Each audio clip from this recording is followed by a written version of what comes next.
नमस्कार, मैं हूं हर्षवर्धन और आप देख रहे हैं न्यूज़ एनसीआर। इस वक्त मैं मौजूद हूं फरीदाबाद के गांव नीमका में। यहां पर एक नया पशुओं के लिए चिकित्सालय खोला गया है जिसका नाम है देवाश्रय पशु चिकित्सालय, जो आजकल पूरे देश में चर्चाओं में चल रहा है। अब आप सोच रहे होंगे कि ये चर्चाएं किस चीज़ के ऊपर हो रही हैं। मैं आपको बता दूं कि पूरे देश में एक दुखद खबर फैली, सभी ने उसको पढ़ा। पूरे देश में ये खबर थी कि एक गाय का एक्सीडेंट हुआ है, जो आमतौर पर होता रहता है, परंतु इस बार कुछ अलग हुआ। फरीदाबाद में एक गाय का एक्सीडेंट हुआ जिसके पेट में से 71 किलो से ज़्यादा कचरा निकाला गया। उसी की जानकारी लेने के लिए आज मैं यहाँ देवाश्रय अस्पताल में मौजूद हूँ। मैं डॉक्टर अतुल मौर्य से भी बातचीत करूँगा जिसने उस गाय का ऑपरेशन किया, उसका ट्रीटमेंट किया। ट्रीटमेंट 4 से 5 घंटों तक लगातार चलता रहा। आप देख सकते हैं हॉस्पिटल के बाहर बहुत सारी कोटेशंस लिखी गई हैं। कैमरा पर्सन दिखाइए। जैसे करते हैं हम अपनी सुरक्षा, आप करेंगे वैसे ही जीवों की रक्षा। ये कोटेशंस इसीलिए लिखी गई हैं जैसे कि देश में जागरूकता फैले, ग्रामीणों में जागरूकता फैले, गांव में जानवरों के प्रति वो प्रेम और सौहार्द बनाए रखें। उसकी जानकारी लेने के लिए आज हम यहाँ पर मौजूद हैं और डॉक्टर अतुल से हम बातचीत करेंगे। आइए।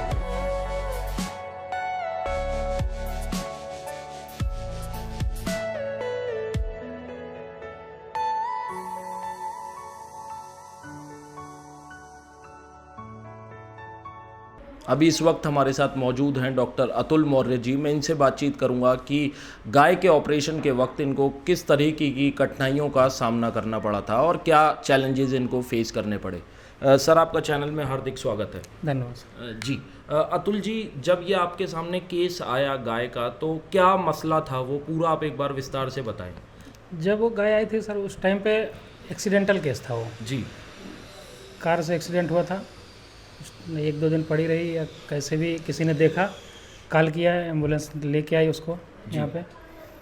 तो वो प्रेग्नेंट भी थी एक्चुअल में। हाँ, मैंने पढ़ा कि प्रेग्नेंट थी। वो प्रेग्नेंट थी। उसका प्रेगनेंसी डायग्नोसिस हुआ, ये हुआ प्रेग्नेंट है, ये कंफर्म हुआ प्रेग्नेंट है। उसको गैस बन रहा था बार बार, गैस, पेट उसका फूल जा रहा था बार बार, ब्लोटिंग जैसे कहते हैं। ब्लॉटिंग हो रही थी, बार बार ब्लॉट हो रहा था। ठीक है। तो ये हुआ प्रेगनेंसी के दौरान बैठी है इसलिए हो रहा होगा जी। बच्चा अप्रॉक्सीमेटली 6 मंथ का वो एबॉर्ट हो गया जी। एबॉर्ट होने के बाद उसके बाद फिर से गैस बन रहा बार बार, उसको बार बार ब्लॉटिंग हो रही। तो उस टाइम थोड़ा डाउट हुआ और पैर बार बार वो चला रही थी। पेन भी था उसको, थोड़ा बार बार वो पैर चलाने की वजह से थोड़ा डाउट हुआ कि हो सकता है इसमें कुछ रॉ मटेरियल्स जो है, पॉलीथीन, ये सब हो सकता हो मे बी। जी। तो उसका एक्सरे करवाया गया, अल्ट्रासोनोग्राफी। जी। तो उसमें कंफर्म हुआ कि हाँ, इसमें काफ़ी कुछ फॉरेन पार्टिकल्स हैं इसमें, जी, इसके पेट में। उसके बाद हम लोगों ने उसकी रूमेटोमी करी। रूमेटोमी करने के बाद उसमें काफ़ी एक जैसे मशीन से प्रेस करके भर दिया जाए अंदर जी, कोई चीज़, ऐसा भरा हुआ था एकदम। कितना सामान था आपके अनुमान से? उसमें लगभग 70 to 75 kg के आसपास था, 70 प्लस में ही था। अच्छा, 71-75 किलो सामान था टोटल। और क्या था उसके अंदर जब आपने? उसमें ज़्यादातर ये प्लास्टिक जो सिंगल यूज कैरी बैग थे, ज़्यादातर पॉलीथीन के। जी। नेट बोल्ट थे, कील थी, कांच के कुछ टुकड़े थे, उसमें काफ़ी कुछ था वो। जी। मैंने कई जगह ये भी पढ़ा कि उसको उस वक्त डॉक्टर्स ने, जैसे आपने सर्जरी की तो आपने कहा था कि उसके लिए 10 दिन क्रूशल हैं ट्रीटमेंट के बाद के।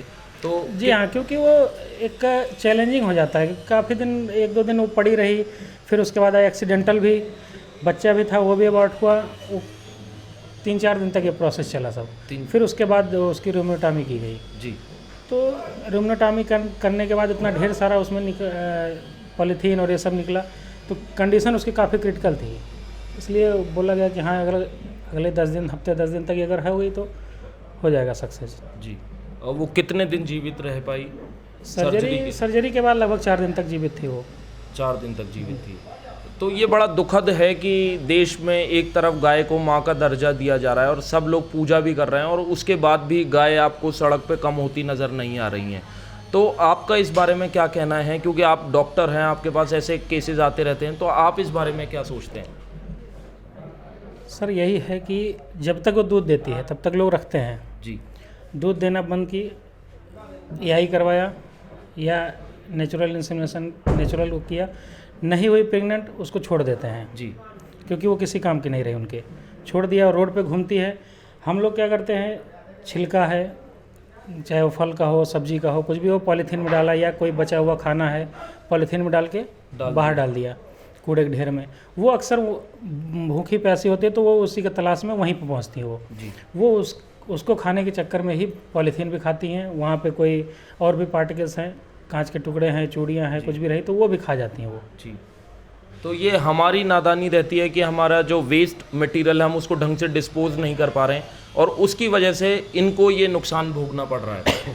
यस, ये वेस्ट मटेरियल भी। दूसरी चीज़ हमको कम से कम कोशिश करनी चाहिए, जितना कम से कम हो सके पॉलीथीन कम से कम यूज करें हम। अगर हम सब्जी लेने जा रहे हैं, फल लेने जा रहे हैं, घर से अगर निकल रहे हैं तो हम कैरी बैग खुद का जूट का या कैसे भी जो भी है वो लेके जाएं जी, जिससे कि पॉलीथीन बंद हो सके। पॉलीथीन बंद हो। जी। आपने सर डॉक्टर लाइन है, आपने इतना समय दिया है, सर्जरी की है, तो ये आपके सामने जीवन में पहला ऐसा केस आया या पहले भी ऐसे काफ़ी केसेज आए हैं, लेकिन ये थोड़ा सा इसमें जो मटेरियल्स निकले इसमें वो ज़्यादा थे और वो आश्चर्यचकित करने वाले थे। और दूसरी चीज़ ये कि प्रेग्नेंट भी थी जी, बच्चा भी अबॉर्ट हो गया जी। तो इस चीज़ का दुख तो है ही। खैर सर वो तो है, रहेगा ही, क्योंकि ना तो हम बच्चे को बचा पाए ना ही गाय को बचा पाए अंत में। जी। इस चीज़ के बारे में पूरे देश में चर्चाएं हो रही हैं और बड़े बड़े प्रिंट जो न्यूज़ चैनल्स हैं, अखबार हैं, उन्होंने भी इसके बारे में छापा है। फरीदाबाद में एक गाय के पेट में 71 किलो कचरा मिला। तो आपने इसके ऊपर आप क्या प्रतिक्रिया देना चाहेंगे? मतलब कि बहुत बात चल रही है इस बारे में। सर अच्छा है इसलिए क्योंकि इससे थोड़ा सा अवेयरनेस आएगी, जागरूकता, लोगों के अंदर जागरूकता आएगी, लोग समझेंगे उस बात को कि हाँ हमें कम से कम पॉलीथीन यूज करना चाहिए। या कुछ लोगों की ये भी जानकारी नहीं कि हाँ पॉलीथीन भी ये जानवर खाते हैं जी, ये भी नहीं पता लोगों को, वो फेंक देते हैं। कम से कम ये तो पता चलेगा उनको इस मीडिया के या जो भी प्रिंट मीडिया है या जो भी उसके माध्यम से कि ये पॉलीथीन हानिकारक है जी, हमारे लिए भी है, जानवर के लिए भी है। हम भी अगर उसमें आग लगाते हैं तो वो भी पोल्यूशन होता है, धुआं परेशान करता है।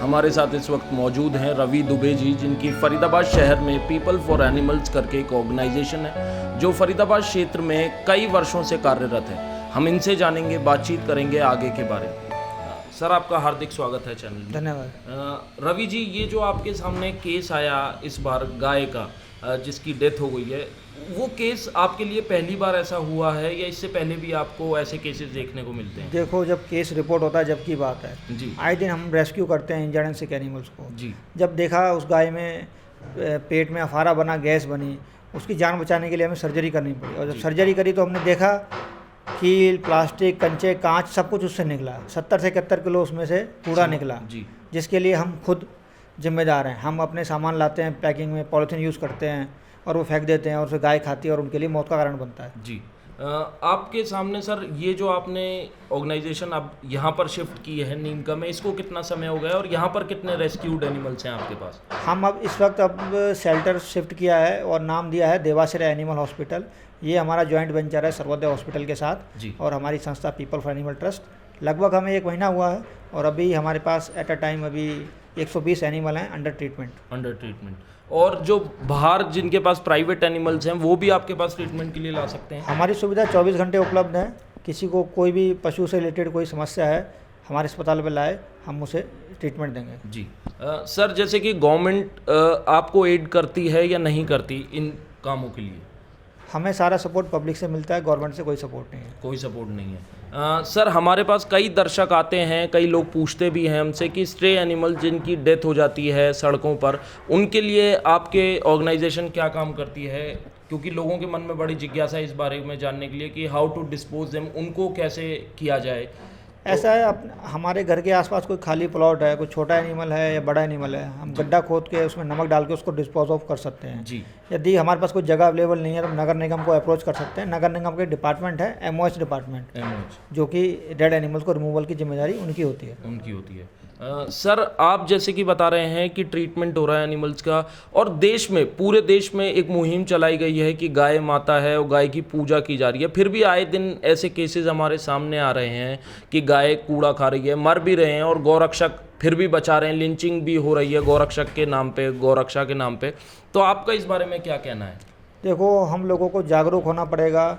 जो हमारे आसपास कूड़ा है उसको, हम कूड़े को ना फेंकें, खेतों में ब्लेड वाली तारें ना लगाएं, गायों बैलों पर तेजाब ना डालें। क्रूरता हम खुद ही कर रहे हैं और उसका परिणाम जानवर की मौत।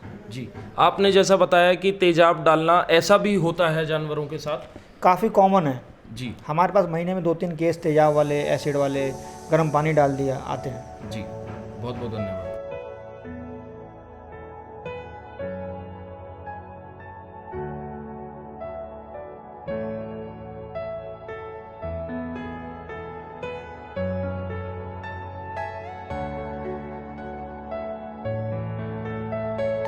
जैसा कि आपने देखा, मैंने बातचीत की रवि दुबे जी से, डॉक्टर अतुल मौर्य से, और इन्होंने बताया कि उनके सामने आए दिन ऐसे ब्रूटैलिटी के केस आते हैं जिसमें गाय के ऊपर एसिड फेंक दिया जाता है। और आज भी एक केस रिसेंटली अभी उनके सामने आया है जिस पे एक गाय के ऊपर 80% बॉडी पूरी बर्न कर दी गई है एसिड फेंक के, और बाड़े में, लोहे के बाड़ों में, फेंसिंग में जानवरों के पैर कट जाते हैं। और कूड़ा करकट के लिए उन्होंने बताया कि कृपया करके अपने घर से प्लीज़, अगर आप बाहर सामान लेने जा रहे हैं तो जूट का बैग लेकर कैरी करिए अपने साथ, ना कि प्लास्टिक पॉलीथीन बैग्स, क्योंकि उसकी वजह से इन जीव जंतुओं पर बहुत असर पड़ता है, क्योंकि ये लाचार हैं, ये बोल नहीं सकते हैं और ये खाने की तलाश में वो गंदगी पे मुंह मारते हैं और वो पॉलीथीन इनके पेट में इतनी जमा हो जाती है कि वो इनकी जान तक ले सकती है। आप देख सकते हैं कि मेरे साथ यहाँ पर इतने सुंदर सुंदर जीव हैं और ये बहुत प्यारे हैं। आप देखिए, इनके पास आइए। और मैं शहरवासियों से, सभी से अपील करना चाहूँगा कि आपको कहीं पर भी सड़क पर ऐसा बेसहारा जानवर या जीव दिखता है तो आप इस हॉस्पिटल में लेकर आ सकते हैं, अपना जानवर का ट्रीटमेंट करवा सकते हैं। अगर आपके पास कोई पेट है तो उसको भी आप लेके आ सकते हैं। इनका जो हॉस्पिटल है ये सर्वोदय हॉस्पिटल के साथ जॉइंट वेंचर में खोला गया है, 24/7 खुलता है। हर्षवर्धन को दे इजाज़त, कैमरा पर्सन सिमरन के साथ फिर मुलाकात होगी किसी दिलचस्प खबर के साथ। धन्यवाद।